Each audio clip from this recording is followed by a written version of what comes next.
पढ़ चुके हैं, एक चार्ज पर इलेक्ट्रिक फील्ड में फोर्स लगता है, चार्ज में मैग्नेटिक फील्ड में भी फोर्स लगता है। उन दोनों की प्रॉपर्टीज को कंपेयर भी कर चुके हैं। उसके कंपैरिजन के बाद आज हम ये देखेंगे, एक इलेक्ट्रिक फील्ड में हमने एक चार्ज को छोड़ा तो वो किस तरह से मूव करेगा, किस तरह से बिहेवियर करेगा। तो पहले लेते हैं इलेक्ट्रिक फील्ड। इलेक्ट्रिक फील्ड इस डायरेक्शन में है। चार्ज को जब हम यहाँ ले जाएंगे तो अलग अलग स्टार्टिंग कंडीशन ले सकते हैं। जैसे ये पार्टिकल है and this particle is stationary. अगर ये पार्टिकल स्टेशनरी है और यहाँ हमने इसको छोड़ा तो ये इलेक्ट्रिक फील्ड इस चार्ज पर फोर्स लगाएगा। कितना फोर्स होगा? Q into E। इस फोर्स की डायरेक्शन किधर होगी? जिधर E की डायरेक्शन है। इस E की डायरेक्शन इस तरफ है, फोर्स की डायरेक्शन भी इधर होगी and it will start moving with certain acceleration. उस एक्सेलरेशन के कारण इसकी स्पीड बढ़ती चली जाएगी और ये यहाँ से स्पीड बढ़ाता हुआ ऐसा चला जाएगा विद एक्सेलरेशन। तो ये एक्सेलरेटेड मोशन में ऐसा चला जाएगा। ठीक है। दूसरा, हमने उसको इनिशियल स्पीड कुछ दी। ये इनिशियल स्पीड दो तरह से हो सकती है। ये इलेक्ट्रिक फील्ड है, यहां पर ये इधर जा रहा है और इसके पास वेलोसिटी है u, तो इस पर जब फोर्स लगेगा F is equal to QE, तो इस पर एक्सेलरेशन कितना होगा? Acceleration will be force divided by mass. QE upon mass, ये एक्सेलरेशन होगा और इसकी स्पीड बढ़ते चली जाएगी। V is equal to U plus AT। ये एक्सेलरेशन होगा और एक्सेलरेशन से इसकी स्पीड बढ़ती चली जाएगी। इनिशियली U इधर था, अगर इसका U इस तरफ होता है तो क्या होगा? ये चीजें हम पढ़ चुके हैं। इस तरफ U है, इधर फोर्स लगेगा तो ये थोड़ी देर तक ऐसे आएगा, रिटार्डेशन होगा, इसकी वेलोसिटी यहां से चली, फिर इधर आके 0 हो जाएगी, फिर ये वापस मुड़ेगा और ऐसा वापस मुड़ के फिर ऐसा चला जाएगा, स्पीड बढ़ते चली जाएगी। जिस तरह से बॉल को ऊपर फेंका नीचे आई, उसी तरह से ये चार्ज इधर गया, इधर वापस आया। अब इसके बाद तीसरी सिचुएशन हम लेते हैं कि इलेक्ट्रिक फील्ड इस डायरेक्शन में है और हमने चार्ज को थ्रो किया। तब हमने चार्ज को थ्रो किया perpendicular to it. Okay, perpendicular के बाद we throw it at any angle. Okay, हम डायरेक्ट वो सिचुएशन लेते हैं that we have projected it at any angle. This angle is theta और ये हमने इसको कोई पर्टिकुलर वेलोसिटी v से ऐसे थ्रो किया। तो ये कैसे जाएगा? जहां पर भी ये चार्ज रहेगा वहां पर फोर्स लगेगा। किस डायरेक्शन में? E की डायरेक्शन में फोर्स लगेगा और ये E ऐसा फैला हुआ है।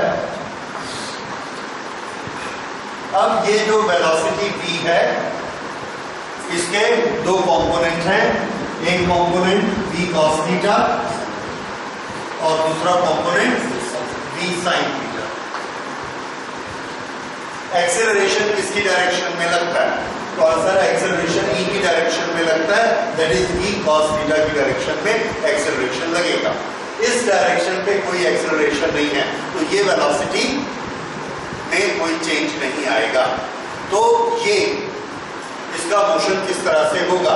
इसका मोशन देखिए, ये यहां से यहां तक पहुंचा, ये वाला वेक्टर उतना ही रहता है v sin थीटा, पर इसके साथ में एक्सेलरेशन ऐड हो गया और ये एक्सेलरेशन कितना है? QE upon m। ये हर एक सेकंड में ऐड होता जाएगा और ये ऐसा बड़ा हो गया। अगर ये ऐसा बड़ा हो गया तो रिजल्टेंट ये हो। उसके बाद ये v cos थीटा उतना ही रहता है, लेकिन v sin थीटा एक्सेलरेशन के कारण और बड़ा हो गया। अब रिजल्टेंट कैसा आया? ऐसे रिजल्टेंट। तो अब आप देख रहे हैं, पहले ऐसे डायरेक्शन थी, फिर ऐसे डायरेक्शन हुई, फिर ऐसे हुई और ऐसा जाके वो इस तरह से चला जाएगा। और हम प्रूफ कर सकते हैं, प्रूफ कर चुके हैं पिछले साल कि ये वाला एक पैराबोला है and this is a projectile motion. Projectile motion की शर्त क्या थी? There has to be a horizontal velocity and an acceleration which is normal to the velocity. यहां पर there is this velocity v sin theta and there is a acceleration normal to it. ये acceleration इस direction में, तो उसमें जो case ऐसे होता था, यहां पर ये केस ऐसा है तो ऐसे चला जाएगा and this will become a parabola, और ये लाइन धीरे धीरे ई के पैरेलल होती चली जाएगी। अगर हमने इलेक्ट्रिक फील्ड रास्ते में खत्म कर दिया, यहां पर खत्म कर दिया इलेक्ट्रिक फील्ड, तो क्या होगा? तो आंसर है ये जो लास्ट यहां पहुंचा, यहां पहुंचते ही इस पर लगने वाला फोर्स खत्म हो जाएगा। जब फोर्स खत्म हो जाएगा तो इस लास्ट पॉइंट पर जो टेंजेंट बनेगी, उस टेंजेंट की लाइन में ये स्ट्रेट ऐसा चलता चला जाएगा। This will be a straight line last point से ई यहां तक। और ये वाला जो पाथ है, ये वाला पाथ कैसा है? पैराबोलिक। ठीक है, इसमें वर्टिकल वेलोसिटी कौन सी है? v sin theta which remain constant. Horizontal velocity का फॉर्मूला क्या है? v cos theta plus at। जितना टाइम बीतता जाएगा उतनी दूर वो चलते जाएगा, उतनी वेलोसिटी बढ़ती जाएगी। ठीक है, सो this is motion under electric field. ये एक्सीलरेट, रिटार्डेड, रिटर्न, और अगर ऐसा जाएगा तो पैराबोलिक ये मुड़ जाएगा। सो this is electric field motion. अब हम लेते हैं कि मैग्नेटिक फील्ड में इसका मोशन कैसे होगा। जो इसको नोट कर रहे हैं नोट करिए, फिर मैग्नेटिक फील्ड का शुरू करें। Field, motion of charge in magnetic field.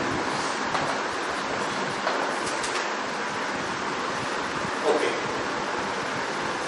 Motion of charge in magnetic field, इसको दो पार्ट में स्टडी करते हैं। यहाँ पर मैग्नेटिक फील्ड है और ये इसकी डायरेक्शन बताइए क्या बनाई है? इस डायरेक्शन को आप क्या कहेंगे? मैग्नेटिक फील्ड की डायरेक्शन क्या है? गोइंग इनसाइड, उसका एक साइन है। ओके, यहां पर एक चार्ज मूव होकर आता है इस तरह से। पहली चीज, सिचुएशन नंबर 1, हमने यहां पर चार्ज को खड़ा कर दिया।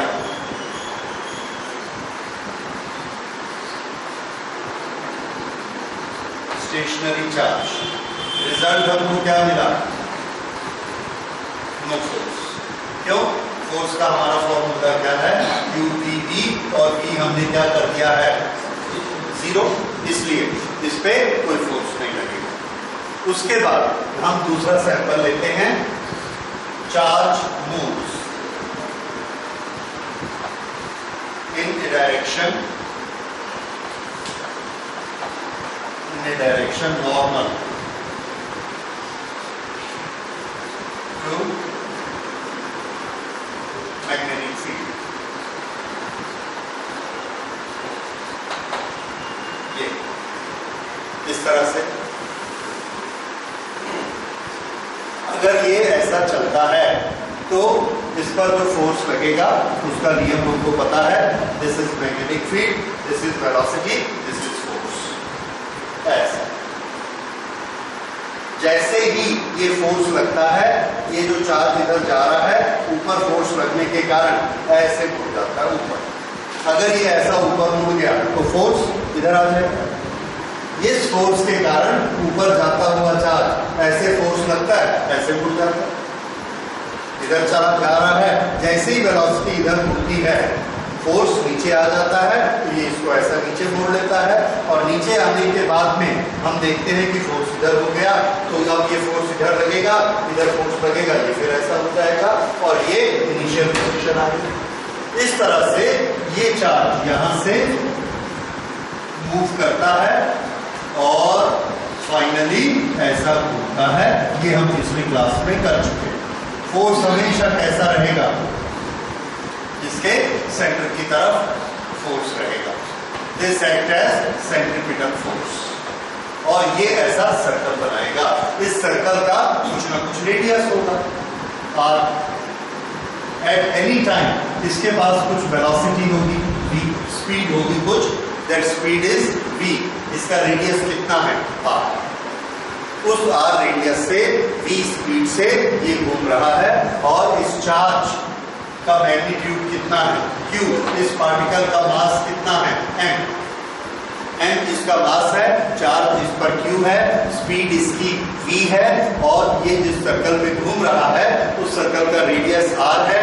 जिस मैग्नेटिक फील्ड में ये घूम रहा है इस मैग्नेटिक फील्ड की इंटेंसिटी b है, v is strength of that magnetic field. ये हम लोग पहले कर चुके हैं v को किस तरह से डिफाइन किया जाता है। ओके, तो ये इतनी सारी क्वांटिटीज हैं, how these quantities are related to each other. Okay, अब हम बनाते हैं कि ये क्वांटिटी आपस में कैसे रिलेटेड हैं। इस सर्कुलर मोशन में कहीं पर कोई भी सर्कुलर मोशन होता है तो सर्कुलर मोशन के लिए क्या चीज कंपलसरी है? आंसर है सेंट्रीपिटल फोर्स इज कंपलसरी। तो इसके पास सेंट्रीपिटल फोर्स, सेंटर की तरफ काम करने वाला फोर्स कौन सा फोर्स है?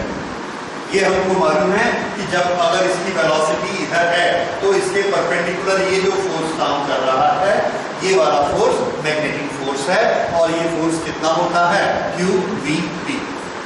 ये QVB फोर्स जो इधर काम करता है यही इसको बार बार मोड़ रहा है और चूंकि यही इसको मोड़ रहा है, यही इसको टर्न कर रहा है, इसलिए ये वाला फोर्स कौन सा फोर्स है?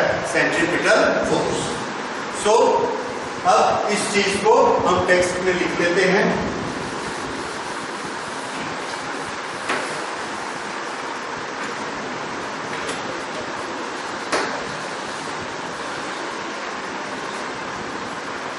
A charged particle, mass m, charge q is allowed to enter a magnetic field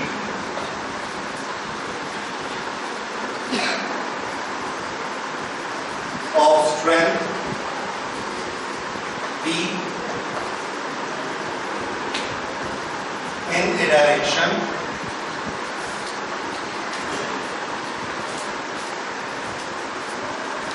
perpendicular to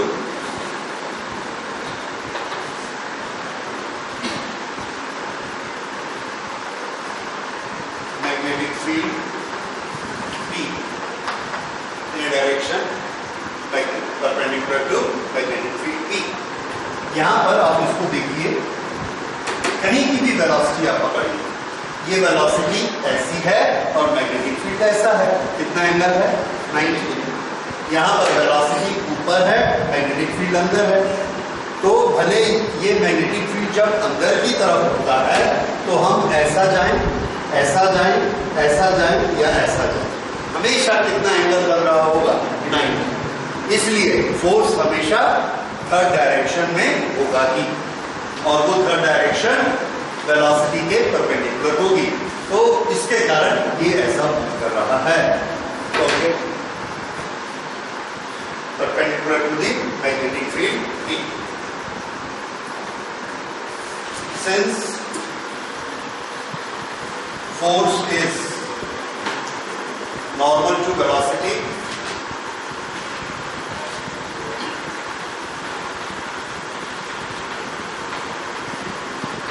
it acts as centripetal force and the charge makes a circular motion.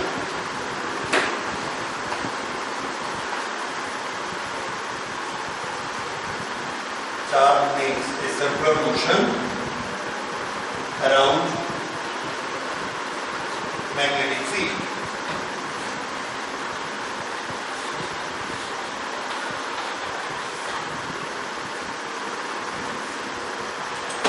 Circular motion around magnetic field.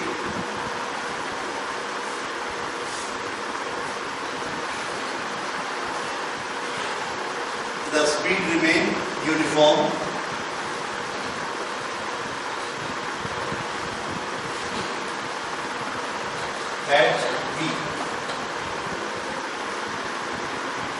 Speed इसकी हमेशा v बनी रहती है।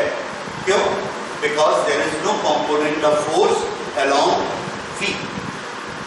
Force हमेशा कैसा लगता है? Normal, और नॉर्मल फोर्स का कोई कंपोनेंट v की डायरेक्शन में काम नहीं करता, इसलिए उसकी स्पीड ना बढ़ती है ना कम होती है।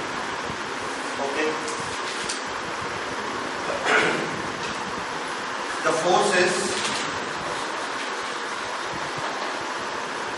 F magnetic Q into V into V, Q V V। Sign theta sign 90 कितना होता है? 1, और वो हमने 90 लगा दिया इसमें, तो उसको हमने 1 बना दिया। So force is equal to Q V V।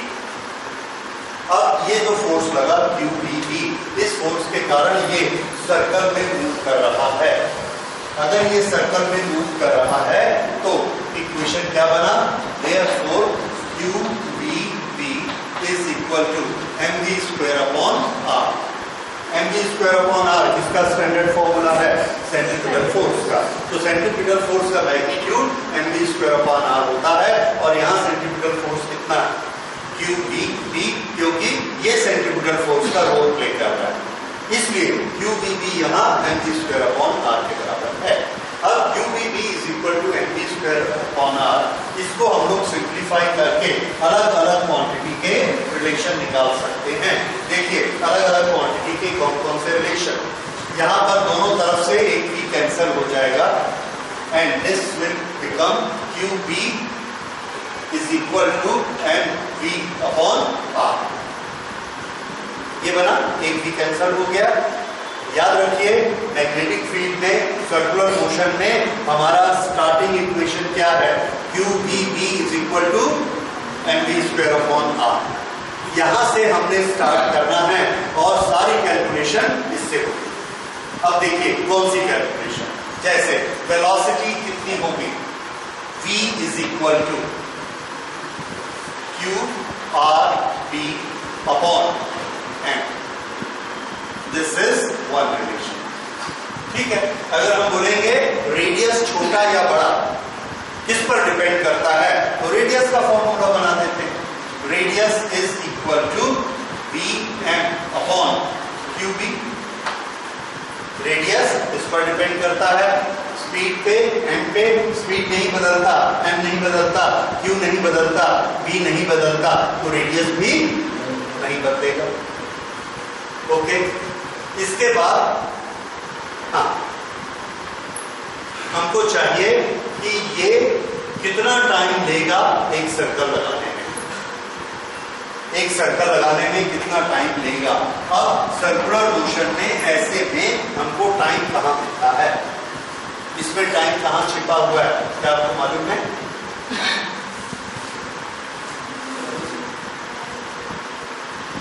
Okay, कोशिश करते हैं। सर्कुलर मोशन में वेलोसिटी और एंगुलर मोशन की वेलोसिटी, ये v कौन सी वेलोसिटी है? Linear velocity. एंगुलर वेलोसिटी क्या होती है? ओमेगा।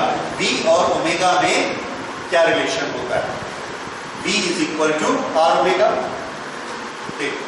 ओमेगा याद रखिए, एंगुलर वेलोसिटी, उसका फॉर्मूला क्या होता है?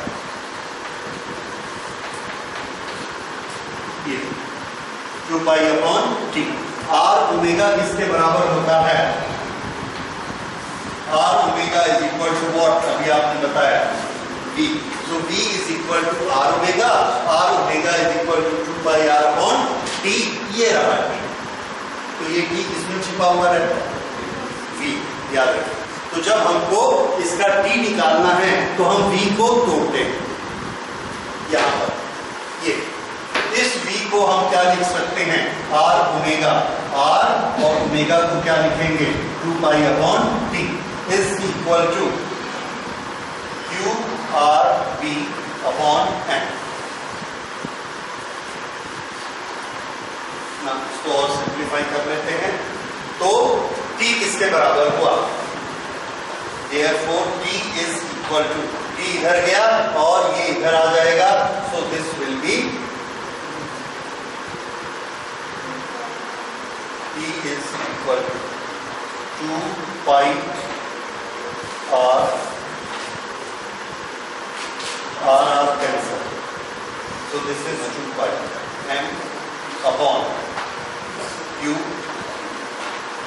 आ गया और ये ऊपर चला गया। So T is equal to QB नीचे आ गया 2 pi m upon Q। This is time.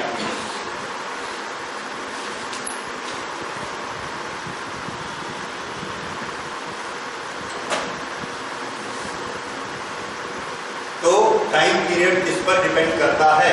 Time period B पर डिपेंड करता है। What is this? Mass of particle. This is charge of particle, so this is charge upon mass of the particle. वो अगर fix है तो time period किस पे depend करता है? B पे। अगर हम B बढ़ाते जाएंगे तो टाइम क्या हो जाएगा? छोटा हो जाएगा। टाइम का छोटा होना मतलब क्या है? जल्दी होना। तो ये फास्ट होगा। ये है टाइम पीरियड का फॉर्मूला। उसके बाद frequency new, number of cycles पर सेकेंड, इसके बराबर होता है 1/t। 1/t इसको उल्टा कर देंगे, सो this is QB upon 2/m।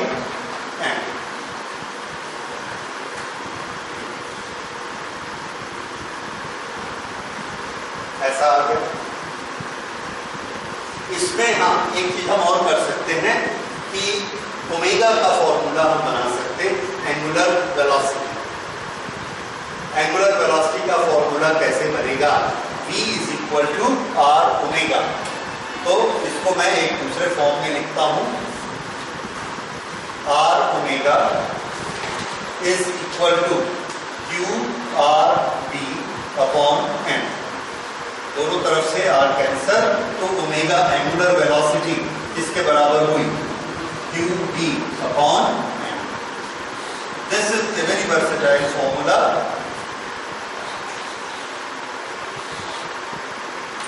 Angular velocity of this particle is QB upon m।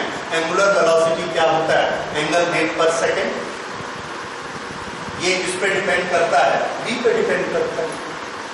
तो जैसे जैसे मैग्नेटिक फील्ड हम बढ़ाते जाएंगे, उसकी स्ट्रेंथ बढ़ाएंगे, एंगुलर वेलोसिटी बढ़ती जाएगी, फास्ट होते जाएगा।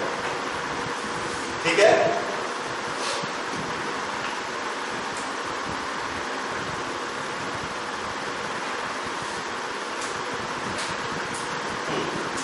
टाइम पीरियड अगर ये फास्ट हो जाएगा तो टाइम पीरियड कम हो जाएगा naturally.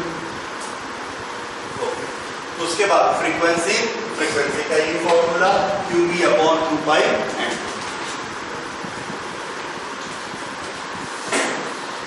How much is the energy with this particle?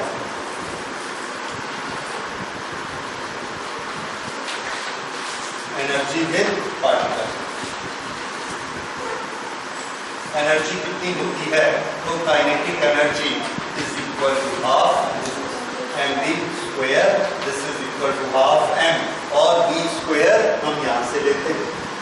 ये v की वैल्यू है, इसका स्क्वायर कर दिया, so this will be q square r square v square upon m square.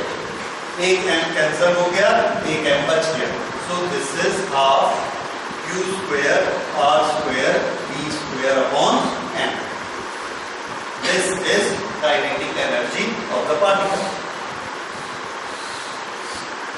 तो पार्टिकल की काइनेटिक एनर्जी देखिए, जितना ज्यादा मैग्नेटिक फील्ड होगा उतनी उसकी काइनेटिक एनर्जी ज्यादा होगी। तो ये इसका formula Q square R square V square upon m, ये दो चीजों पे डिपेंड करती है, रेडियस पर और मैग्नेटिक फील्ड पर। जितना बड़ा रेडियस, जितना बड़ा मैग्नेटिक फील्ड, उतनी ज्यादा उसकी एनर्जी। ओके, वही वेलोसिटी है, जितना बड़ा रेडियस, जितना बड़ा मैग्नेटिक फील्ड, उतनी ज्यादा वेलोसिटी, जितनी ज्यादा वेलोसिटी उतनी ज्यादा काइनेटिक एनर्जी। तो ये चार्ज पार्टिकल मूव करता है, उसके सब relations, all relation related to that. इसमें से कोई भी चीज आपसे पूछी जा सकती है, इसमें से कोई भी एक रिलेशन न्यूमेरिकल के काम आ सकता है। जैसे टाइम पीरियड का रिलेशन क्या है, तो इसमें से हम देख लेते हैं, याद कर लेते हैं। This is time period 2/m upon QB। ये टाइम पीरियड का रिलेशन है कि उसको एक राउंड लगाने में कितना टाइम लगेगा, एक साइकिल में कितना टाइम लगेगा। सो this is the motion of charge particle in magnetic field in a particular condition. क्या पर्टिकुलर कंडीशन है कि मैग्नेटिक फील्ड से मोशन ऑफ चार्ज परपेंडिकुलर है, ऐसे। तो क्या करेगा, मैग्नेटिक फील्ड ऐसे जा रहा है, ये चार्ज गया और इसके चारों तरफ घूमना शुरू कर देगा, या ऐसे घूमेगा या ऐसे घूमेगा, डिपेंडिंग अपॉन द डायरेक्शन। ठीक है, अब उस डायरेक्शन को भी हम लोग चेक कर लेते हैं। यहां पर मैग्नेटिक फील्ड डायरेक्शन किधर है, अंदर।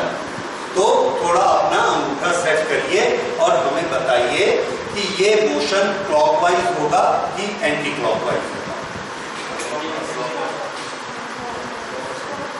मैग्नेटिक फील्ड अंदर है, ये वेलोसिटी है ऊपर, यहां पर जब आएगा इधर फोर्स है एस, ये तो ये कैसा हो रहा है, क्लॉकवाइज। तो अगर मैग्नेटिक फील्ड अंदर की तरफ है तो मोशन कैसा होगा, क्लॉकवाइज। सॉरी, इसका नाम क्या है, एंटी क्लॉकवाइज, एंटी क्लॉकवाइज। और अगर मैग्नेटिक फील्ड बाहर की तरफ है तब कैसा होगा, दिस विल बी क्लॉकवाइज। तो ये हम लोग बना सकते हैं। ओके, अब एक इसमें वेरिएशन हमको और करना है। इतने सारे रिलेशन आप याद रखेंगे, ये बहुत इंपॉर्टेंट है, इसके लिए भी इंपॉर्टेंट है। और इसके बाद हमने एक मशीन पढ़नी है, साइक्लोट्रॉन। साइक्लोट्रॉन में फिर से ये सारी चीजें हमारे काम आएंगी। ठीक है, उसके प्रिंसिपल में इतने सारे फॉर्मूलाज हैं। अब हम अगला लेते हैं। अभी क्या हमारा टाइटल क्या चल रहा है, motion of charge in electric and magnetic field. ये वाला मैग्नेटिक फील्ड की कंडीशन हमने पढ़ी, when magnetic field and motion of the charge are at right angle to each other. मान लीजिए मैग्नेटिक फील्ड ऐसा है और मोशन ऑफ द चार्ज ऐसा राइट एंगल नहीं है, ऐसा है, तो क्या होगा। अब उस केस को देखिए, that is a very interesting case.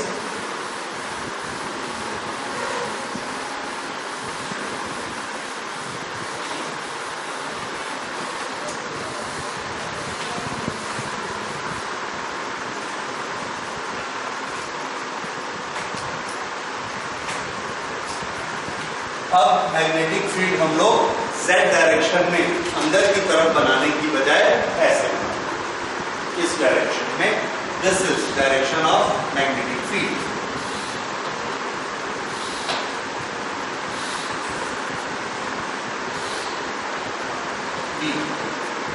और चार्ज पार्टिकल को हमने इसके साथ कुछ एंगल बनाते हुए थ्रो किया। यहां से एंटर करता है चार्ज पार्टिकल ऐसे, and it is making a certain angle theta. This has got charge q, it has velocity v, it has mass m, and it is moving with a velocity which makes angle theta with magnetic field v। इसका क्या होगा, कैसे move करेगा, तो इसके move करने के लिए वही टेक्निक हमने लगाई। इसकी वेलोसिटी v के दो कंपोनेंट कर दिए, एक कंपोनेंट v cos थीटा, और ये कंपोनेंट v sin थीटा। अब इन दोनों कंपोनेंट का बिहेवियर हम अलग अलग देखते हैं।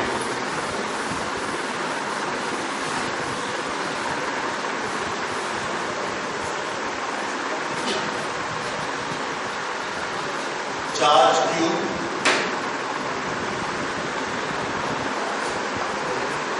moves with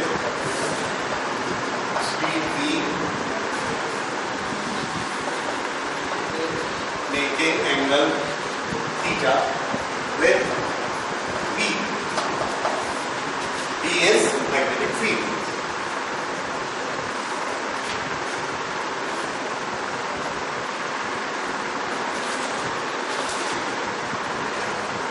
ओके, स्पीड या इसको हम लिख लेते हैं velocity. want it to be vector.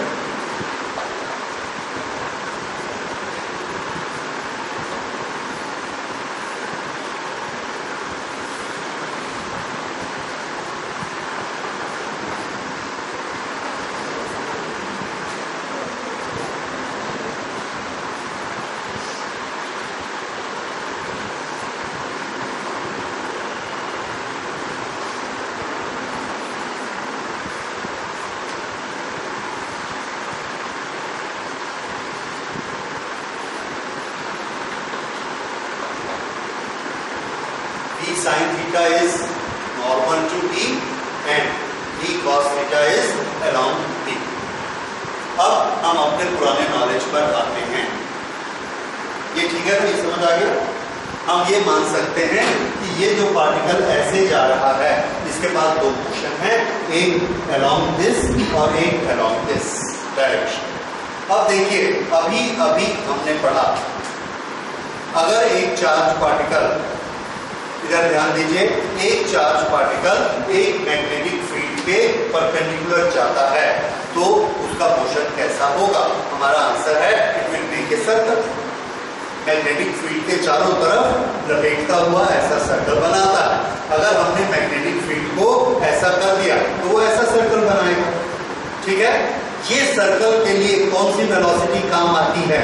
जो कि v के परपेंडिकुलर है। यहां v के परपेंडिकुलर कौन सी वेलोसिटी है? v, right. तो v sin थीटा के कारण ये चार्ज पार्टिकल क्या करेगा? सर्कल बनाएगा। ठीक, v cos थीटा पर कितना फोर्स लगता है? आंसर है कोई फोर्स नहीं लगता। क्यों? क्योंकि इस वेलोसिटी में और v के बीच एंगल कितना है? 0। और 0 एंगल होने से मैग्नेटिक फोर्स कितना हो जाता है? 0। 90 होने से फुल, 0 होने से 0। तो magnetic field v cos theta पर कोई इफेक्ट नहीं करता। अगर कोई इफेक्ट नहीं करता, बढ़ाता नहीं, तो ब्रेक भी नहीं लगाता। इसका मतलब क्या है? कि पार्टिकल चलता रहेगा। 1 सेकंड बाद हम देखेंगे तो ये जो पार्टिकल यहां था, 1 सेकंड बाद यहां है, फिर 1 सेकंड बाद यहां है, फिर 1 सेकंड बाद यहां है, फिर 1 सेकंड बाद यहां है। किस वेलोसिटी से आगे बढ़ रहा है? v cos theta. उसी समय v sin थीटा के कारण वो क्या कर रहा है? गोल भी घूम रहा है। तो अब इसका मोशन इमेजिन करिए, उसको गोल भी घूमना है, आगे भी बढ़ना है। कैसे चलेगा? नहीं, उसका नाम, उस शेप को आप क्या कहते हैं? शेप को आप समझ रहे हो? कौन सी शेप है? स्प्रिंग वाली। स्प्रिंग ऐसे चलता है ना, ये गोल भी है और आगे भी बढ़ता जा रहा है। उस शेप को ज्योमेट्री में क्या कहते हैं?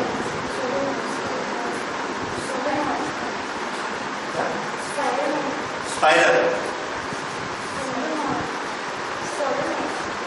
सोलेनॉइड। सोलेनॉइड एक मटेरियल का नाम है जिसमें एग्जैक्टली ऐसी ही कॉइल बनती है, पर उसका नाम, मटेरियल का नाम सोलेनॉइड है जो बनता है। ज्योमेट्री में इस शेप को क्या कहते हैं? सुनिए, ज्योमेट्री में इस शेप को क्या कहते हैं? सर्कल। ठीक, ज्योमेट्री में ये इस शेप को क्या कहते हैं? स्पाइरल। ये है स्पाइरल, और इसका प्लेन एक ही होता है। तो ये वाली जो शेप है, देखिए, ये ऊपर गया और आगे भी बढ़ा, तो ये हमको दिखेगा ऐसे, फिर उधर से घूम के आएगा, फिर यहां से निकलेगा ऐसे, फिर इधर से घूम के आएगा, यहां से निकलेगा ऐसे।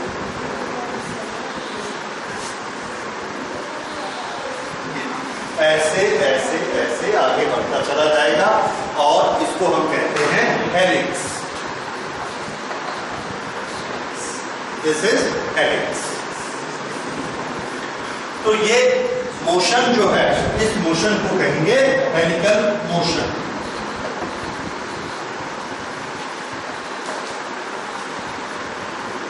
ये इसके पीछे से गया, ये इसके पीछे से गया, ये इसके पीछे से गया, इस तरह से घूमते जा रहा है। इस घूमने में ये दो एक्शन कर रहा है, एक सर्कल भी लगा रहा है और दाहिनी तरफ स्लाइड भी होते जा रहा है, इधर शिफ्ट भी होते जा रहा है। शिफ्टिंग किसके कारण?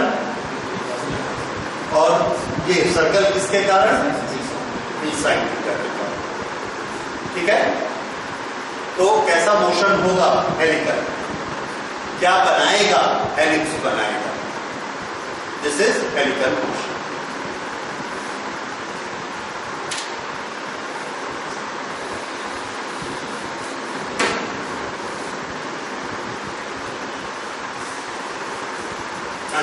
ये समझ आ गया? तो ये है, ये कब सिचुएशन पैदा होती है? जब चार्ज का मोशन मैग्नेटिक फील्ड बी से कोई पर्टिकुलर एंगल बनाता है, 90 डिग्री नहीं बनाता। अगर 0 बनाएगा तब तो कुछ भी नहीं होने वाला, तो सीधा सीधा चला जाएगा। 0 बनाएगा तो सीधा ही चला जाएगा, क्योंकि बी उस पर कोई फोर्स नहीं लगाएगा। अगर परपेंडिकुलर जाएगा तो एक ही जगह पर सर्कल बनाता रहेगा। लेकिन अगर ये ऐसा बीच में टेढ़ा गया तो क्या करेगा? सर्कल भी बनाएगा और आगे भी जाएगा। That will be A helical motion. इस तरह से हेलिक्स बना के आगे बढ़ता चला जाएगा। ठीक है, अब ये जो चीज हमने स्टडी की, इसके बेसिस पर और आगे एडवांस में इस पर न्यूमेरिकल्स आते हैं, इस पर क्वेश्चंस आते हैं, और वो क्वेश्चंस आप बना सकते हैं। किस तरह से बना सकते हैं? That A charge particle is throne inside a magnetic field. It enters a magnetic field with a certain velocity v, making an angle theta with p. It has got charge q. Then what type of motion will it make? Answer, it will be a helical motion. उसके बाद हमसे पूछा जाता है what is pitch of that helix?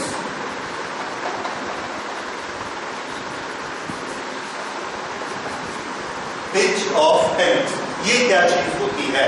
तो pitch क्या होता है?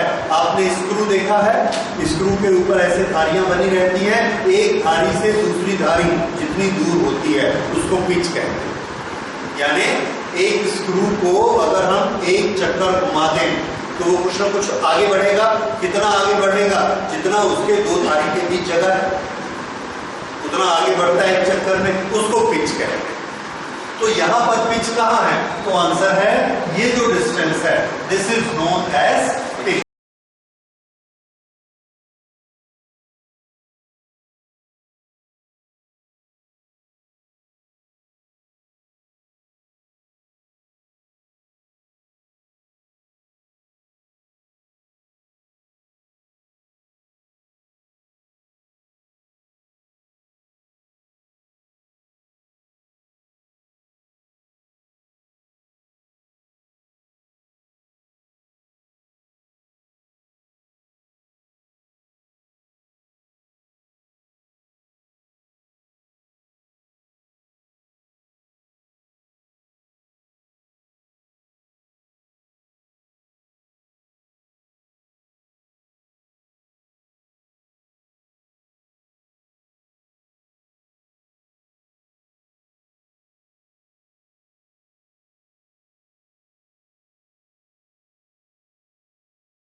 लिखना चाहिए v की वैल्यू v sin थीटा। तो इस पर्टिकुलर केस में हमारे इस फॉर्मूले में इसकी जब हम वैल्यू लिखेंगे, पुट वैल्यू, तो इसकी वैल्यू क्या लिखनी है, v sin theta is equal to q r b upon n। अब ये v को हम क्या लिख सकते हैं, r omega. So this is r omega. Omega को हमने क्या लिखना है, ओमेगा इज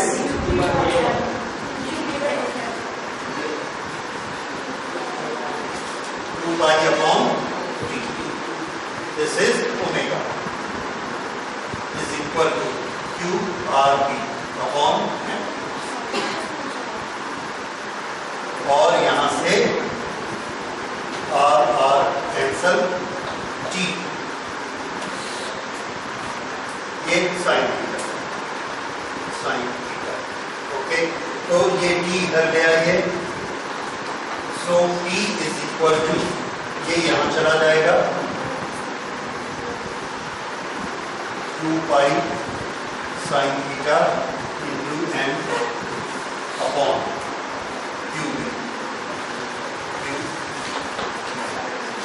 ये आ गया टाइम पीरियड, ठीक है।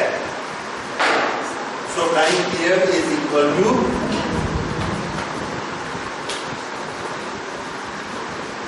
2 pi m upon Q T into sine theta. ये टाइम पीरियड की वैल्यू है। अगर ये टाइम पीरियड की वैल्यू है और वेलोसिटी की वैल्यू कितनी है, v cos थीटा, वेलोसिटी की वैल्यू v cos थीटा, तो डिस्टेंस किसके बराबर हुआ, pitch s, s is equal to v cos theta multiplied by time. This is equal to v into 2 pi m cos theta 2 pi m cos theta sin theta. Okay, उसको थोड़ा तरीके से लिख लीजिए, सभी टर्म्स इसमें आ जाएंगी मल्टीप्लाई करने से। 2 pi m v cos theta sin divided by q।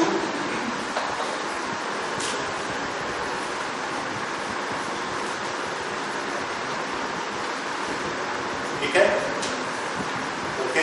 अगर ये टर्म ठीक है तो 2 sin थीटा cos थीटा क्या होगा, sin 2 theta. So this we can write as pi mv sin theta q। This is pitch। हाँ, क्या बोल रहे हो? This is value of pitch।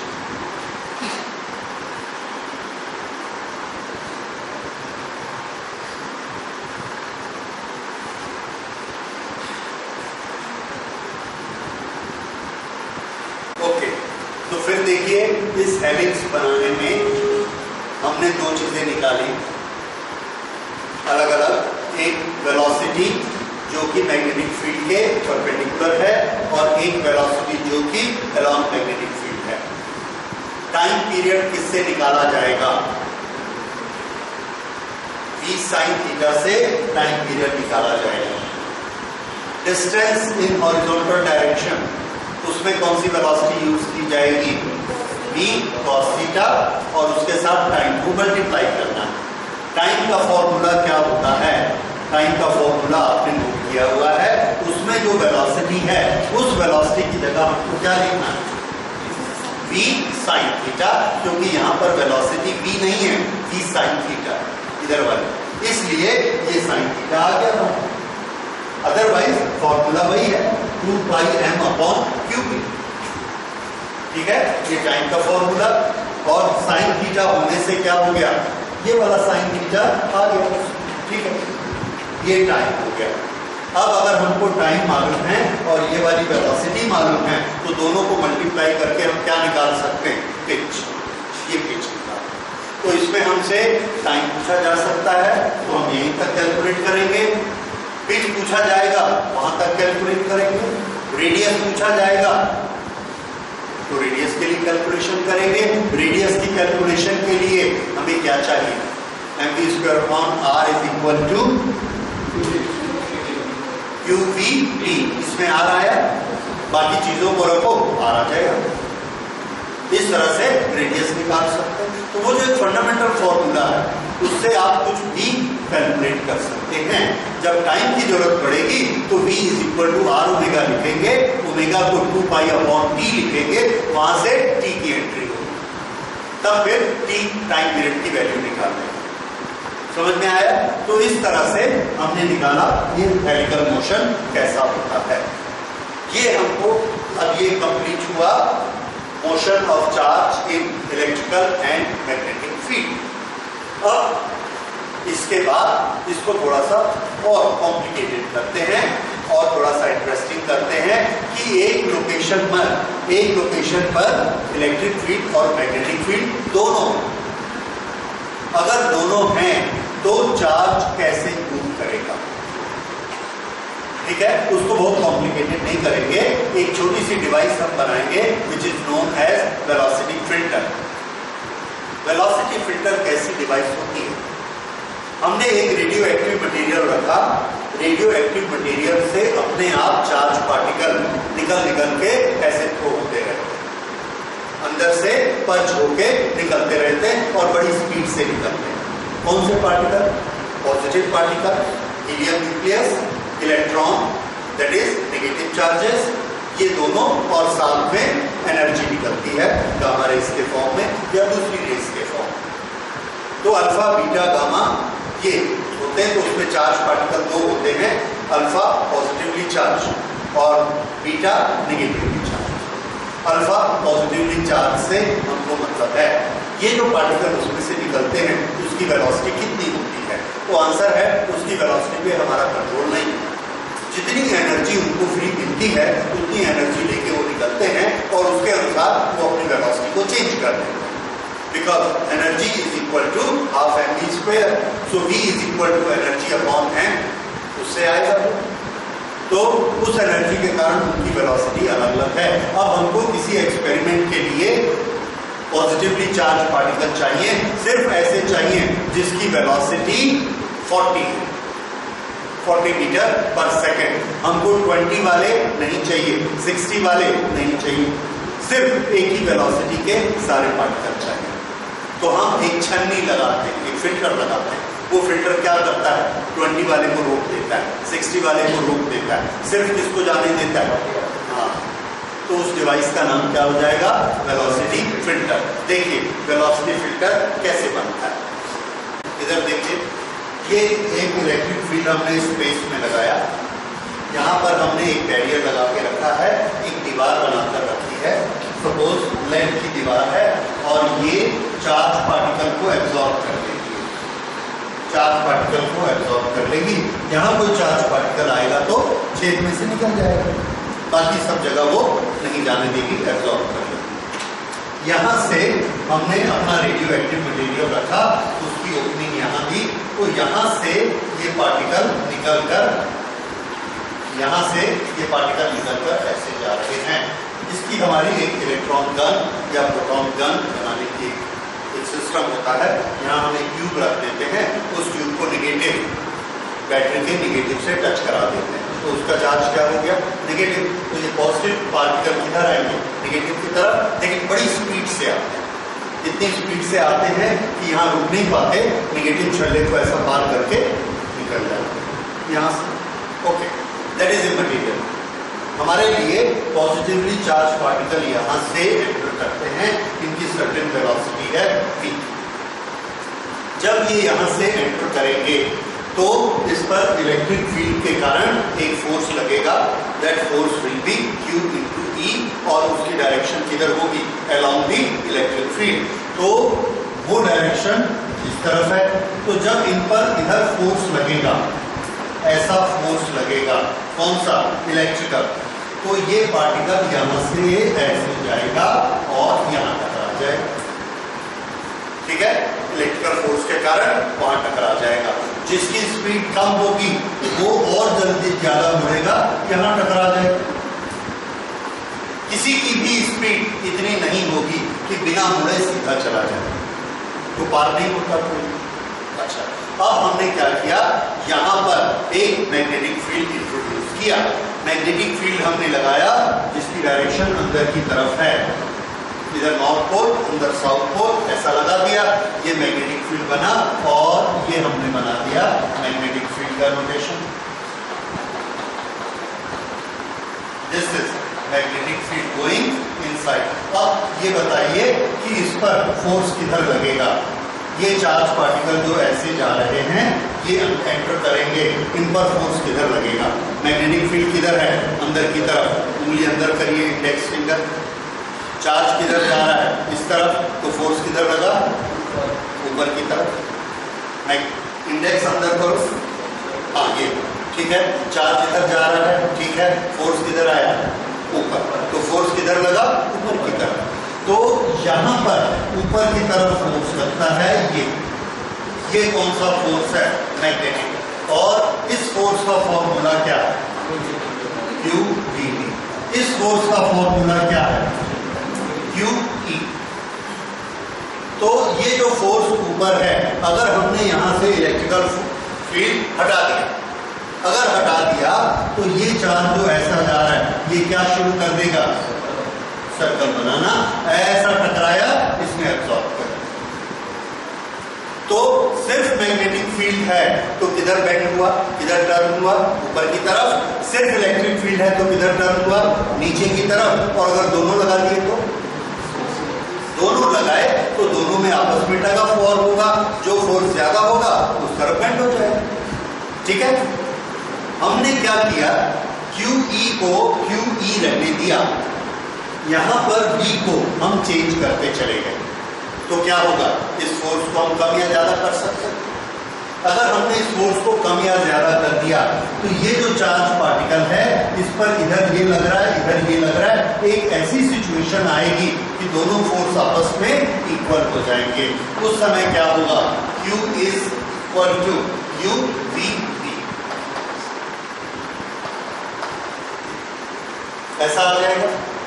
ये जब सिचुएशन आ जाएगी तो E is equal to VB और V इज इक्वल टू कितना होगा, E अपॉन B। ये वाली सिचुएशन जब आएगी इज इक्वल, तो चार्ज किधर टर्न होगा, charge will not turn when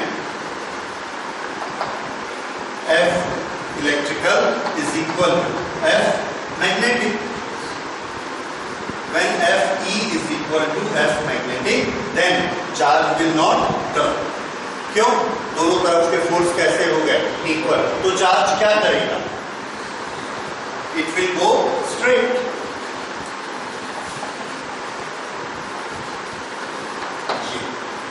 अब अगर ये चार्ज स्ट्रेट गया तो ये ऐसा गया और इसमें से पार होकर आ गया।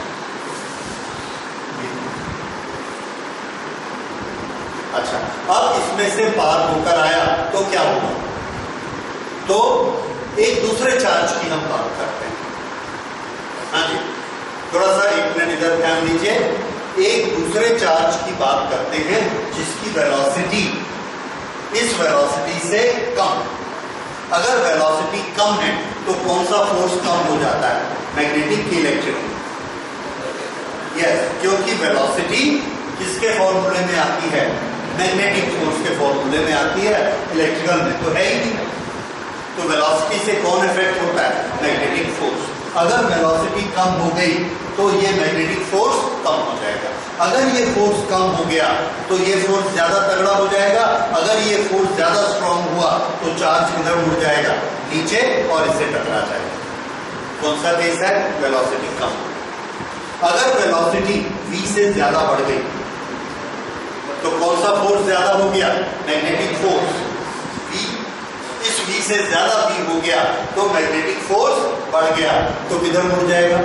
ऊपर, और ऐसा मुड़ के इससे टकरा जाएगा। तो एक पर्टिकुलर v से कम वेलोसिटी वाले चार्ज पार्टिकल इलेक्ट्रिकल के कारण नीचे मुड़ेंगे, एब्जॉर्ब हो जाएंगे। ज्यादा वेलोसिटी वाले ऊपर मुड़ेंगे, एब्जॉर्ब हो जाएंगे। तो इसमें से पार कौन होंगे? जिनकी वेलोसिटी सिर्फ कितनी होगी? v। अब हमने कैलकुलेशन करके E और V को ऐसा रख दिया that E is 60 times stronger than V। तो हमने इसको क्या फिक्स कर दिया? 60। तो V की वैल्यू हमने कितनी रख दी? 60। 60 से कम वेलोसिटी होगी इधर मुड़ेगा, 60 से ज्यादा वेलोसिटी होगी उधर मुड़ेगा। 60 वेलोसिटी है तो दोनों बराबर, उस समय वो सीधा जाएगा। तो कौन से पार्टिकल हमको यहां मिलेंगे? उन सब की वेलोसिटी कितनी रहेगी? 60। कम नीचे चले गए, ज्यादा वाले ऊपर चले गए, 60 वाले इसमें से फिल्टर होकर हमको मिल गए। इसलिए ये डिवाइस का नाम क्या हुआ? Velocity filter. तो व्हाट इज वेलोसिटी फिल्टर? ऐसा करके हमारे क्वेश्चन नहीं आता है, हमको न्यूमेरिकल्स आते हैं और हमको याद क्या रखना है that this v in this particular story is equal to E upon v। E किसके बराबर होगा? v into v।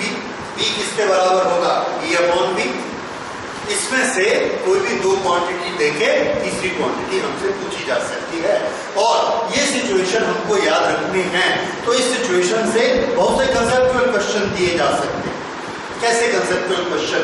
सुनिए, एक कंसेप्चुअल क्वेश्चन है, एक रूम में हमने एक चार्ज पार्टिकल को भेजा और वो चार्ज पार्टिकल बिना किसी तरफ मुड़े, बिना एक्सीलरेट हुए सीधा निकल गया, उस पर कोई फोर्स नहीं लगा। अब इसका मतलब क्या है? और नीचे चार मतलब दिए हैं, आपको एक चुनना है। एक आंसर है कि उस कमरे में कोई फील्ड नहीं है, इसलिए उस पर कोई फोर्स नहीं लगा। दूसरा आंसर है मैग्नेटिक फील्ड है। तीसरा आंसर है इलेक्ट्रिक फील्ड है। चौथा आंसर है दोनों फील्ड।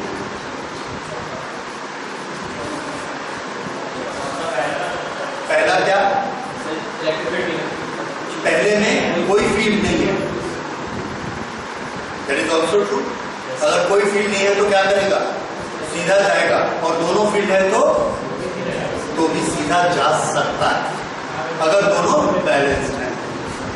इस तरह से आप एप्रोप्रिएट आंसर उसमें से चुन सकते हैं। तो इस क्वेश्चन के दो आंसर, फर्स्ट और लास्ट। समझ आया? तो ये आपको सोचना है कि वो किस तरफ मुड़ने से कौन सा फील्ड होगा, इलेक्ट्रिक फील्ड कब होगा, मैग्नेटिक फील्ड कब होगा, दोनों फील्ड कब नहीं रहेंगे, दोनों फील्ड कब रहेंगे। ठीक है? तो फिर से आपसे पूछा गया इन दोनों में से एक चॉइस करके बताओ कि इलेक्ट्रिक फील्ड ये कोई भी फील्ड नहीं है या दोनों फील्ड है। कैसे पता लगाओ? हमने दो सिचुएशन बताई ना कि अगर एक चार्ज सीधा चला गया है तो या तो इस स्पेस में कोई भी फील्ड नहीं है या दोनों फील्ड हैं और E upon V is equal to velocity है, इसलिए वो सीधा चला गया। तो आप कैसे पता लगाओगे कि इन दोनों में से कौन सी सिचुएशन है? तो आंसर है हम उस चार्ज पार्टिकल की वेलोसिटी बदल देंगे। अगर हमने वेलोसिटी बदल के चलाया फिर से भेजा, दो चांस हो सकते हैं, किसी भी एक तरफ मुड़ेगा या सीधा जाएगा। अगर सीधा गया तो क्या समझ में आया? कोई भी फील्ड नहीं है। और अगर कोई एक तरफ मुड़ गया तो इसका मतलब फील्ड है, किसी भी तरफ मुड़े। हमने वेलोसिटी चेंज की, हमने वेलोसिटी ज्यादा कर दी तो किस तरफ मुड़ जाएगा? वेलोसिटी कम कर दी तो इलेक्ट्रिक की तरफ मुड़ जाएगा, लेकिन मुड़ तो जाएगा। तो हम चेक कैसे करेंगे? We will change the velocity. Velocity change करने से अगर मुड़ गया तो वहां पर फील्ड है, और वेलोसिटी चेंज करने से भी नहीं मुड़ा तो वहां पे कोई फील्ड नहीं। इस तरह से कंसेप्चुअल क्वेश्चंस बनाए जाते हैं जो कि ये दिखाते हैं कि आपने कंसेप्ट को समझा है कि नहीं समझा। ठीक है, तो ये हो गया वेलोसिटी फिल्टर और उससे रिलेटेड क्वेश्चंस। इसमें 3 क्वांटिटी है, V, E और B। कोई भी 2 क्वांटिटी आपको दी जाए, तीसरी क्वांटिटी आप निकाल सकते हैं। इसके न्यूमेरिकल इस तरह के ही रहे।